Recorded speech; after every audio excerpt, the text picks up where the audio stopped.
Good morning, everybody. Today I am going to start the chapter of the chemistry, that is the chemical reaction and the equation. This chapter is one of the very important chapter for your board examination because some of the middle question are generally coming from this chapter only. And basically, some activities are given in this chapter. You can see some activities are there. Here I am just showing you activity 1.1, likewise activity 1.2, 1.3. So many different activities are there. So these activities are very important, diagrams and whatever the chemical reactions, equations are given. From this only the middle questions come. And I can just tell you one example also, that this year one question has came from the activity 1.5 that you will see in the book itself. So this chapter basically start with the physical change and the chemical change, and this you are just being learning from the class 7 onwards, so you don't have any much more problem. But whatever the new thing that will come in this all topics that I will discuss today. Okay, the physical property, basically in this chapter we are going to just discuss about the chemical property, chemical change, because this chapter is itself deals with the chemical reaction and equation. So the very first topic is the chemical change or the chemical reaction. So the basic definition you are knowing from the class 7, that when two or more than two substances combine to form a new substance, it is only called the chemical change. But the new thing that is going to be added up in this topic is that atoms are rearrange themselves or among themselves to form a new substances. One example I've just written over here. So before just explaining you the example, I would like to tell you, suppose there are two containers are there, and in two containers, suppose some what we can say, some playing cards or different balls are there. So suppose in this red balls are there, and suppose in this black ball are there, so many balls are there. So if you wanted to arrange themselves like one red, one black, or you can just arrange one red and this side one black and this black. So this is a type of arrangement. So when two or more than two substances are going to combine themselves or going to arrange themselves in different pattern, this is only called the chemical reaction.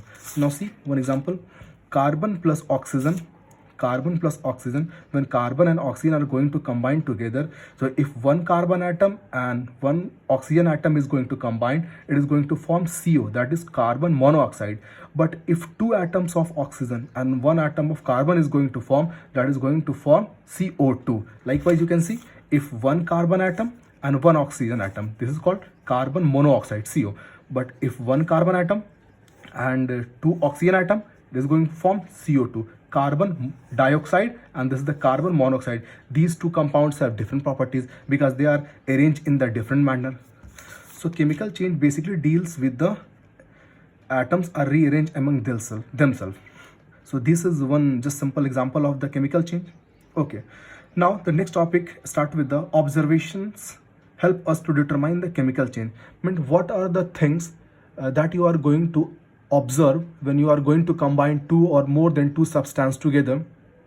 So by that observation you can say that the chemical reaction has taken place or not. Okay, so few points I'm going to discuss on the basis of that observation you can say that the chemical reaction has taken place. So the very first point is that change in state. Change in state means whatever the substance. Before just explaining this topic, I'd like to tell you the substance which participate in the chemical reaction are called reactant, and the result which is obtained as a chemical reaction is called only the product. So very first topic is that point is that change in its state. It means the reactants and the product are in different state. For example, 2H2 plus O2 is equals to H2O. Everybody is knowing that when hydrogen and oxygen is going to combine, water is going to form.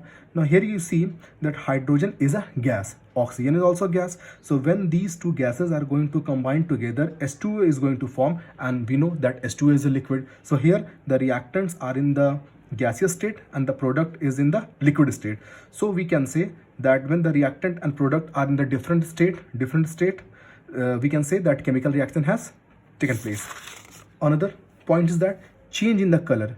If the reactant and the product are in the different color, we can say that the chemical reaction has taken place. One example I've written here: CuSO4 plus Fe that is equals to FeSO4 plus Cu. This you will also find in the activity. Now see, actually CuSO4 is a copper sulfate.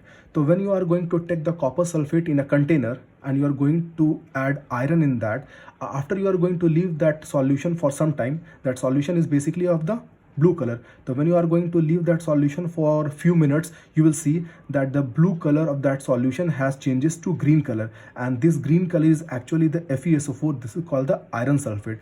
So when the change of the color, you will see the change in the color of the reactant and product, you can just say that yes, definitely the chemical reaction has taken place.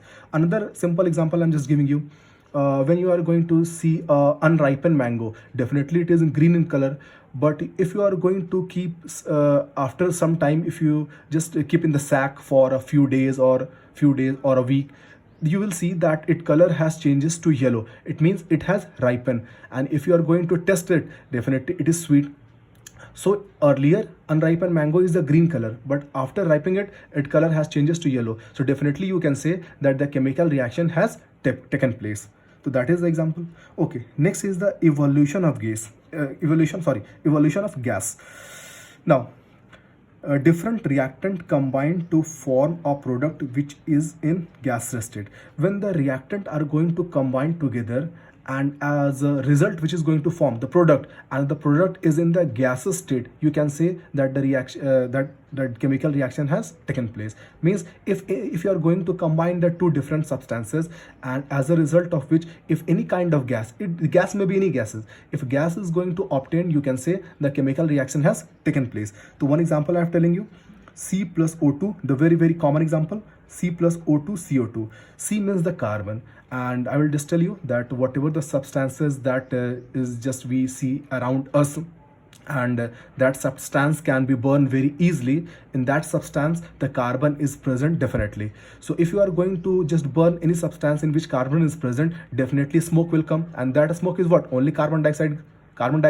Example, suppose if you are having a piece of paper or wood, so if you are going to just burn it, you will find that gas has came out, and that gas is nothing but only the carbon dioxide. Okay, another example I'll just give you, Zn plus H2SO4 is equals to ZnSO4 plus H2.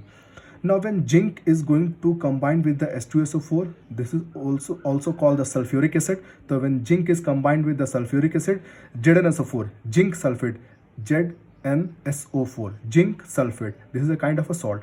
Zinc sulfate is going to form, and a gas will become, that gas is a colorless gas, and that is only the hydrogen gas. Here you will see that I have just point out one arrow mark over here.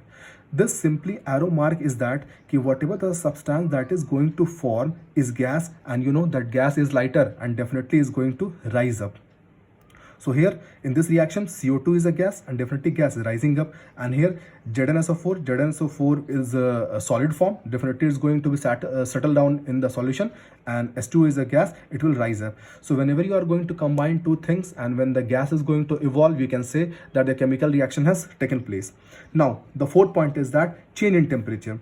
Change in temperature means whenever you are going to combine the two things, and you will see some change in the temperature. The change in the temperature may be the two type. Either if you are going to combine the two things, the temperature will increase or decrease. Anything can happen. So by that you can say that chemical reaction has taken place. So on the basis of the temperature, basically the change in the temperature has been classified into two parts that I am going to discuss. The very first is the exothermic reaction. Now try to understand what the word means and what is it. So exo, here the word exo means exit matlab bahar jana, and thermic means heat, So whenever you are going to combine the two substances, and when the heat comes out, you can say the chemical reaction has taken place. I just explain here. It means the temperature of the product is more than the reactant, because if you are going to combine the two things, and after combining the two things, if the temperature is, or the heat is going to evolve, or the product is more hot than what we can say that reactant, then we can say that chemical reaction has taken place, i.e. temperature of product is more than the reactant. One example, the same example I am going to repeat so that it will be easy for you to learn. And one more thing, that whenever you are going to write the answer in anywhere in the exam or in the notebook, anywhere in the chemistry, definitely support your answer with the chemical reaction. It is a very good way of writing the answer in the chemistry. So see here, C plus O2, that is equals to CO2 plus heat. That I already explained, that whenever you are going to burn anything in the presence of oxygen, carbon dioxide will be come out. Here you can see again, I've just put here arrow mark, and the heat will be produced. Now the second part of the change in temperature is that endothermic temperature. Here endo means in matlab andar jana, and thermic means heat. Now it means if you are going to combine the two things, and after combining the two things, the temperature of that product is going to decrease. It means you can say the temperature of the product is less than the reactant. You can say that it is a endothermic reaction. So one example I'm just telling you, N2 plus O2. N2 here is the nitrogen, and O2 oxygen. So when the nitrogen and oxygen is going to combine, that will give you 2Na. This is nitrogen oxide, and nitrogen oxide is very, very cold than these two compound. It means here you see that written here minus heat. Minus heat means what? The temperature of this substance is going to decrease. I've used here the minus sign. So when the two substances going to combine together and the temperature is going to decrease, you can say that it is a kind of a endothermic reaction. So these are the basic 4 main points that once again I'm telling you: change in temperature, change in color, evolution of gas, change in temperature, that is 2 part, exothermic and endothermic. If you are going to see the following points when you are going to combine the two different substances, and if you are going to observe this following point, you can definitely say that the chemical reaction has taken place. Okay, thank you.